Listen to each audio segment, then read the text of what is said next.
Sejam muito bem-vindos a essa aula e hoje a gente vai estar dando uma olhada para um ponto muito importante que a gente coloca aqui em todos os planos de ação dos nossos clientes, né, que basicamente é como a gente consegue aumentar a receita com margem de lucro e, consequentemente, reduzir o tempo de carga horária, tá? Então, é um tema bem bacana, fica atento aí que algumas das dicas que a gente vai passar aqui são bem relevantes e dão muito resultado, tá? Primeiro ponto, né, para você entender, é que esse conteúdo ele é dividido em 4 princípios, né? É a questão de oportunidade de crescimento, né? Também olhamos para ponto de análise de concorrência, posicionamento estratégico e também capacitação comercial ou alinhamento comercial ali, beleza? Olhando para a questão do ponto de crescimento em específico, né, esse princípio que a gente olha é mais para fazer uma análise interna do seu negócio, né, dentro da sua realidade atual, né, desenvolver algumas estratégias que a gente pode estar seguindo para conseguir aumentar a sua receita, tá? O que a gente ouve muito, né, que muitos profissionais, né, da área da saúde acabam desvalorizando um pouco, né, aqui até o valor de mão de obra, né, que vocês cobram atualmente, dependendo de onde você está, né, da sua situação atual. E isso é um pouco prejudicial quando se fala em aumentar a receita e diminuir carga trabalhada. Por quê? Né? A ideia é fazer com que você tenha um crescimento de receita e tenha uma redução no tempo de carga de trabalho para você conseguir estar dando uma olhada, uma focada mais na parte estratégica do seu negócio, que é desenvolver mais vendas, a parte de posicionamento, né? Questões de rede social, passar alguns outros pontos ali, né, que entram também incluso nesse ponto estratégico. Olhando para a questão de oportunidade de crescimento, né, tem 4 pontos dentro do pilar de oportunidade de crescimento que são muito relevantes.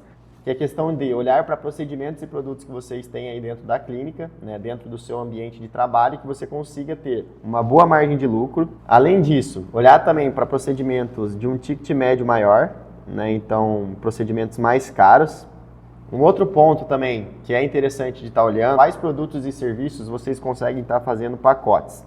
E o quarto, e não menos importante, são os procedimentos com menor carga de trabalho.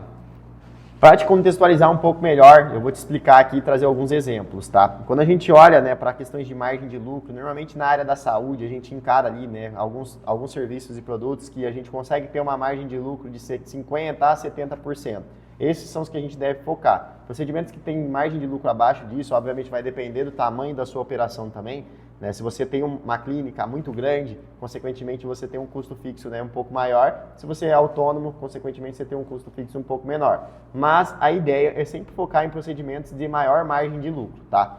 Olhando para esse ponto em específico, a gente tem normalmente, né, procedimentos que têm maior margem de lucro, consequentemente também são mais caros, né, tem um ticket médio maior, mas não é em todos os casos. Né? Então a ideia é casar, né, esses 2 pontos, né, ter uma maior margem de lucro com um ticket médio alto e também tentar puxar um terceiro ponto que é super relevante, né, menor tempo. Então se a gente tem um cenário, né, que a gente consegue encontrar serviços e produtos que vocês prestam, que vocês têm uma grande margem de lucro, além disso, com ticket médio alto e também não gastam tanto tempo aplicando, é um cenário ideal, tá? No caso de, por exemplo, a gente estar falando de procedimentos que vocês não conseguem ter menor tempo no atendimento, a ideia é fazer com que vocês consigam desenvolver pacotes, para daí sim aumentar o ticket médio e, consequentemente, né, a gente ter ali um aumento de receita, beleza?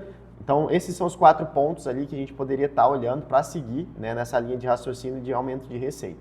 Quando a gente sai do pilar de oportunidade de crescimento, que a análise interna ela foi feita, a gente tem que partir para uma análise externa, que nada mais é a questão da análise de concorrência. Como que a gente faz uma análise de concorrência com exatidão e que realmente te gere frutos para você conseguir desenvolver melhor, né, essa questão de cobrança, de aumentar a receita, entre outros pontos, né, de valores, dependendo. Aqui, o interessante é que você pegue 3 concorrentes diretos do seu, né? Então, o que é concorrente direto?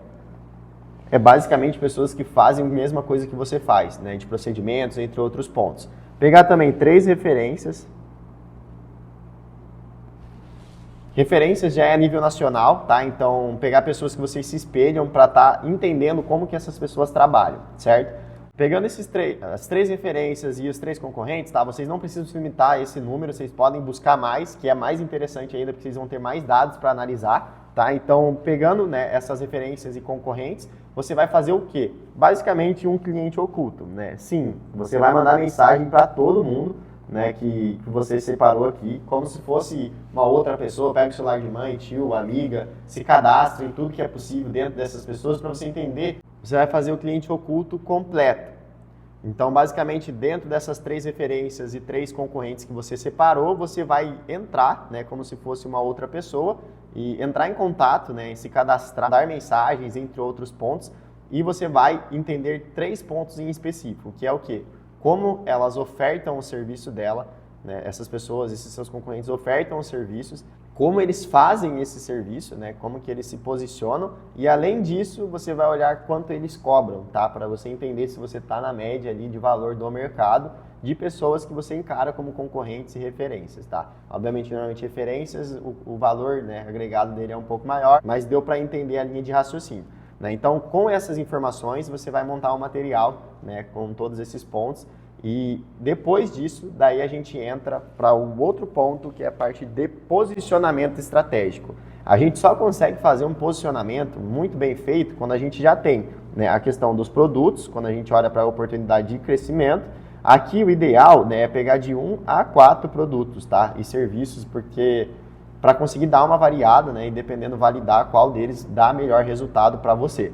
Né? Depois disso, quando você passa para a análise de concorrência, né, você sai da análise interna e vai para a análise externa, aí a gente pega mais material. Né? Então, você já tem os seus dados internos, você vai buscar dados do mercado, entendendo o que, como e quanto eles cobram, certo? Depois que a gente já mensurou todas essas informações, deixou separadinha num documento, que é interessante documentar tudo, a gente parte aqui para o pilar de posicionamento estratégico, que basicamente é o quê? É você entender e se posicionar de uma forma diferente do que o mercado, né, dentro dos dados que você pegou, vem fazendo. Né? Tentar personalizar ao máximo essa experiência ali do processo de compra, entre outros pontos do cliente. Para posicionamento, o que você tem que estar olhando? Tá? As 5 principais dores do seu cliente e também os 5 principais desejos do seu cliente. Tá? Então, muito mais sobre fazer uma análise aí. Para posicionamento estratégico, você precisa pegar 5 principais desejos do seu cliente e as 5 principais dores do seu cliente também, tá? Então, para isso, você vai conversar com o seu cliente, dependendo, né, dentro das pesquisas, né? Acredito que você, como profissional, também sabe, né, por conviver ali com os seus pacientes, como que funciona isso, quais são as maiores reclamações, as maiores dores que eles têm em relação à questão de estética, que seja, parte de saúde, entre outros pontos, beleza? Desejos, normalmente é mais ligada à autoestima, né? Então, provavelmente, o motivo dessa pessoa ir até você. A partir desse passo, a gente entra para a parte de promessas, certo? O que é a promessa? É a sua diferenciação frente ao mercado. É a promessa de transformação que você tem frente ao que você presta de serviço ali para os seus pacientes, beleza? Então, como os profissionais da área da saúde, que eu comentei com você, têm a tendência de desvalorizar um pouco a mão de obra, consequentemente, o nível de promessa, o nível de concorrência, quando você começa a se especializar, também é um pouco reduzido, né? Dado a qualidade dos profissionais. Então, fica um pouco mais fácil. O que basicamente é uma promessa? É o quem você ajuda. Né? Quanto mais claro você tiver isso, né, dentro da sua linha de raciocínio, mais fácil vai ficar de montar a sua promessa. Basicamente, é uma promessa. Posso trazer um exemplo claro aqui para vocês. Eu ajudo mulheres a resgatar a sua autoestima com naturalidade através do meu método XPTO, entendeu? É um dos exemplos. Eu ajudo o X, a transformação Y, através de algo, entendeu? Aí sim a gente tem uma promessa clara e ultra específica, né? Então, que é super importante da gente estar desenvolvendo. Mas, para isso, você tem que fazer todo esse passo a passo de construção, até para entender a parte de posicionamento, tanto do mercado, né, dos seus concorrentes, quanto das suas referências, e pegar e extrair informações disso dentro dessa promessa. Provavelmente, as pessoas referências, né, que você leva em consideração, se já tem um nível de autoridade um pouco maior dentro do mercado digital, você vai conseguir entender dentro desse modelo, né, que é ajuda o X à transformação Y através método. Então, basicamente, é só você, com esse modelo, né, olhar para as referências e tentar entender, identificar, caso elas tenham um nível de autoridade alto frente ao mercado digital, certo? Quando a gente sai desse ponto de posicionamento, né, notando que a gente olhou para a parte interna, fez análise interna, fez análise externa, se colocou no lugar de onde você está, né? Então se posicionou através da questão do posicionamento estratégico e parte para alinhamento comercial, né? Então aqui a gente olha muito para a questão de aumento, né? Geração de demanda e venda. Então o que basicamente é o alinhamento comercial, tá? É você alinhar com a sua equipe, né, que existe a possibilidade, né, além de você estar ofertando esses tipos de procedimentos novos que você escolheu, eles têm a opção de também ter um upsell e um downsell, que basicamente é o quê? O upsell é quando você tem um produto de entrada e acaba oferecendo um produto mais caro para a pessoa que já comprou com você. Ela compra e você já oferece um procedimento um pouco maior. É uma forma de você conseguir agregar mais valor para a sua venda. O que é um downsell? Caso você oferte uma coisa que seja muito fora da realidade da pessoa que entrou em contato, você tem a opção de dar um procedimento um pouco mais barato, um procedimento de entrada. O que é a ideia aqui? Literalmente não perder venda, tá? Então, não perder oportunidades de pessoas interessadas que entraram em contato com a sua equipe. Isso ajuda muito porque na maioria das vezes acontece o quê? Isso de experiências comerciais que a gente tem com os nossos clientes e também do background que eu tive. Muitas das pessoas acabam, a partir do momento que chega uma pessoa interessada e a pessoa não compra no ato, né, não consegue, às vezes por problemas pessoais, financeiros, entre outros pontos, elas acabam esquecendo dos leads e nem fazem uma segunda oferta. A ideia aqui é realmente fazer uma segunda oferta e isso aqui, apesar de parecer bobo, consegue aumentar muito a receita de uma empresa se for bem feito. Um outro ponto dentro da questão de alinhamento comercial é você conseguir desenvolver um empacotamento de oferta, que nada mais é que você conseguir deixar a oferta do seu produto um pouco mais sexy,